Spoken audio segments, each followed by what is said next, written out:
Bryan Houston Sports Radio Live on 99.3 Talk FM. We're really delighted to have executive chef Simon Webster from Sabor et Passion. Yeah, not bad for a Texas boy. It's scary, isn't it? Yeah, it is. Now, this is not English, though. No, that's the Spanish, and it means of taste of passion. I like that. Yeah. I like that. And that's the whole thing about my food. It's all about passion. This is located over in Palestine, Texas. Now, first of all, where are you from? I was born in England, but brought up in New Zealand. Okay. So my accent's a bit mixed. How in the world do you get from New Zealand to Palestine, Texas? I don't know. Because really, I started off in England, New Zealand, then I went back to England, and then I came over to the States, started off in Virginia, California, sold up there, and moved to Palestine. I was looking to set up a business. California was pretty expensive. I just came back from there last week. When I sold up there 8-9 years ago, it was a good time to sell. I bet. And it bought my 25 acres where I are now. Perfect. You got the most beautiful land in the world now, right? It is. It's a great spot. East Rolling Texas hills is beautiful. and all of that out there. It's great. It's a beautiful area. Good lakes around here, too. Yeah, except for the summers. I hate the summers. Well, you can move. A lot of Texas people move up to Colorado for the summers. Yeah. But it's hot up there with the fires. This is true. Yeah, that's the kind of different kind of heat I don't want to deal with. The reason we wanted to bring you in, and I'm going to give full credit to Christine Gardner over at from the Tyler newspaper. Yes, sir, because she recommended that I get in touch with you because with the Olympics winding down up in London right now, you've got thousands of people there, the athletes, the coaches, tourists all there, fans are there, and I want to know a little bit about the food scene. Now, you gave me a comment before about not being too good. What I've always heard from sports guys is that the food in England is awful. Yeah. Now, this is American taste saying this, and so I don't mean to be disrespectful when I say this, but they say that they go up for the British Open and just hated the food, and we're looking for McDonald's because they thought the food was so awful. So yeah, but it's the same as an English person coming to the States. Okay. I mean, all you ever have over here is fast food restaurants. True. And being a New Zealander coming here and having a barbecue, that's not a barbecue.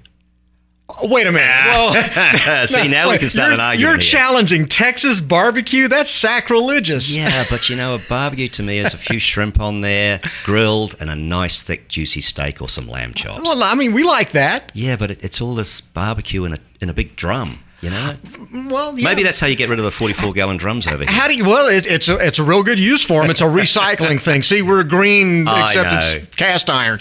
So how do you barbecue over there? Yeah, it's just basically on charcoal. Okay. Or we use a wood over there called tea tree. Okay. You've probably seen some of the teas they make out of tea tree and tea tree oil for putting on your cuts on your hands and stuff like that. It's a beautiful oily timber, a bit like mesquite. Heats up real good. Okay. But it has a beautiful, beautiful flavor to it. So you put it on a grill over the charcoal? Yeah, on a grill, yeah. Okay. Yeah. Okay. But we also do it on a hot plate, like a hot plate there, and put the steaks and stuff on that. Okay, all right. Yeah. So give me an example of something that I could get in London that would just knock my socks off and dispel this myth that the food's no good in London if I was there for the Olympics. Go to any country pub over there and you're going to get a real experience. Look at Jamie Oliver. He started off in a country pub and is doing some beautiful food over there. So it's just different things. I mean, this time of year, go to Devon and have a Devon Cornwall cream tea. Beautiful scones, fresh jam, and some clotted cream on top. Wow. And there's some of those. And now, again, of course, the strawberries are out. Wimbledon just been on. Sure. Strawberries and cream. Great strawberries there. But the strawberries taste of strawberries. Remember how strawberries used to taste? Yeah, fresh. Fresh. Most of them now. As opposed to frozen or... Well, you get them in the stores. They're picking them green. They're coming down. They're hard. They don't stay fresh for long. They don't have that real taste. But English strawberries still do. And they're cool. All right. So, and then obviously about the way East Texans eat. They eat big. As long as it's deep fried. Well, right. Yeah, or but lots of it too. Yeah, they sit down. They're all cutting back now as well. Yeah, well, they need to. Yeah. But if I wanted to sit down and say, I want a man meal, I want something where I sit down and I'm going to get full. So in England, it's in summer, it's a lot of the salads and stuff like that, lighter dishes, nice meats. England has some fantastic cheeses. They're all coming over from Europe, but England does some beautiful cheese itself. Okay. So one of the real neat things is called a ploughman's lunch. Big wedge of cheddar or any other different cheeses, a big fresh slice of crusty bread, and some pickles, pickled onions, gherkins and stuff like that, and some some chutney, Branston's chutney. Chutney. Yeah. Now tell me what chutney is. It's kind of a weird, dark-looking thing. Okay. But it tastes good. Is it It's like sort a of jelly or a sauce? It's not a jelly. It's a sauce. Sauce? It's chunky. Okay. So it has onions and bits and pieces in there that Okay. just make it really nice and chunky. So you put your butter on your thick bread. Now I'm talking about bread that has the nuts and the grains still in it. So it fills you up anyway. Whole grain. Whole grains, not broken up whole grains. But no, you do that and it's just great. Okay. So, and what about it for us meat eaters?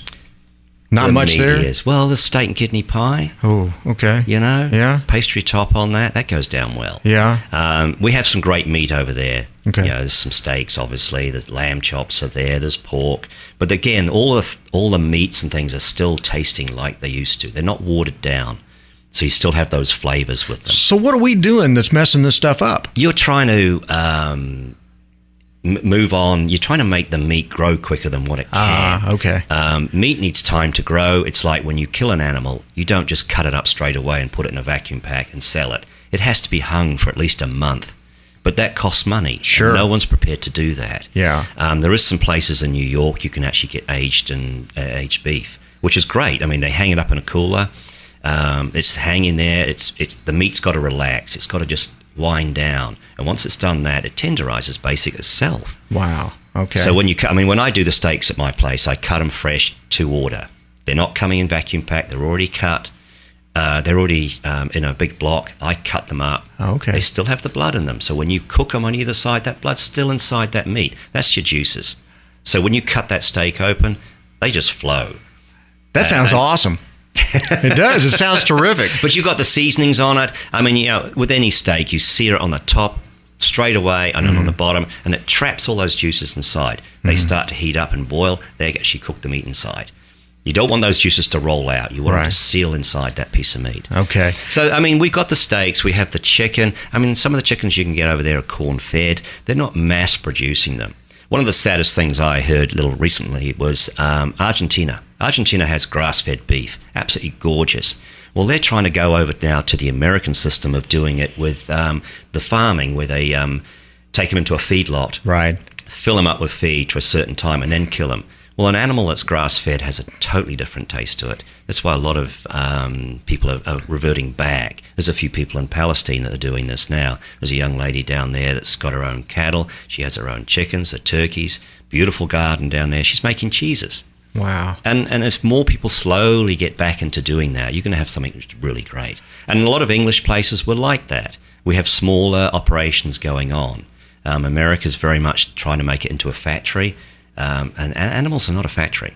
They need to be nurtured. It's all about mass production and get it out now. Yeah, but here, I mean, it might be the profit now, but at the end of the day, you're paying for it. Okay. And a lot of the American stuff is pumped with hormones to make it grow quicker. But that, as you can see, is going into the people. Boy, no kidding. Yeah. So, I mean, it's really, people need to, I mean, you go to a supermarket, everything's looking beautiful. It doesn't taste anything. You know, if you have a grown tomato or tomato, whichever way you want to do, from someone's garden, how different that actually tastes. So people are trying different things now, which is what we should be doing. Now, tell me again, how long have you been in Palestine? I've been there about 8.5 years. Okay, so have you seen your taste change? Are you starting to want everything fried now? No, I mean, originally when I first opened this business, it was in the middle of nowhere, and people told me if I didn't do a good chicken fried steak, I wouldn't be there. Well, 8.5 years later, I'm still there. You're proving them wrong. I haven't cooked a chicken fried steak. Wow, I don't know how you've made it. I haven't done it. But I'm doing. I mean, you know, I'm drawing people in from Dallas, Houston, and Austin. They're coming up there. They have a lot of lake houses down around Tyler, and they want somewhere to eat that's like they get in the city. So I have that to offer. Outstanding. But it's also the fact it's a very quiet place where I am, and the cell phones don't normally work, which is great. Is that by design? I don't know if that's by design, but it's pretty good. I like it. You found some way to electronically block all the signals away from me. It's good.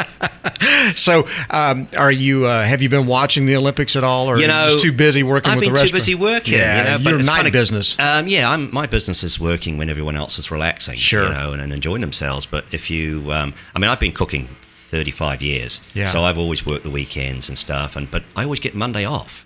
So it's kind of good. You see all these people go back to work on a Monday, and I'm going, hey, I'm off. No such thing as a Blue Monday for you. No, there isn't. It's good. It's good times. And I'm getting paid to go to everyone's party. I like that. So that's even better. Yeah, that's very good. But the Olympics, I just picked up the paper this morning to see how the gold medals were doing, and America's doing good. America's doing well. It's really been pretty balanced this year. We don't see one country dominating. Yeah, but it's kind of neat seeing some of the women growing up and doing some good stuff. Very good. It really is. And what I thought was really cool is that, and it's always great when the home country has some success. Yeah. And we saw Murray win the gold medal in the tennis, and the place just went nuts. Yeah. It was like one of the biggest moments. You'll see that Union Jack flying everywhere now.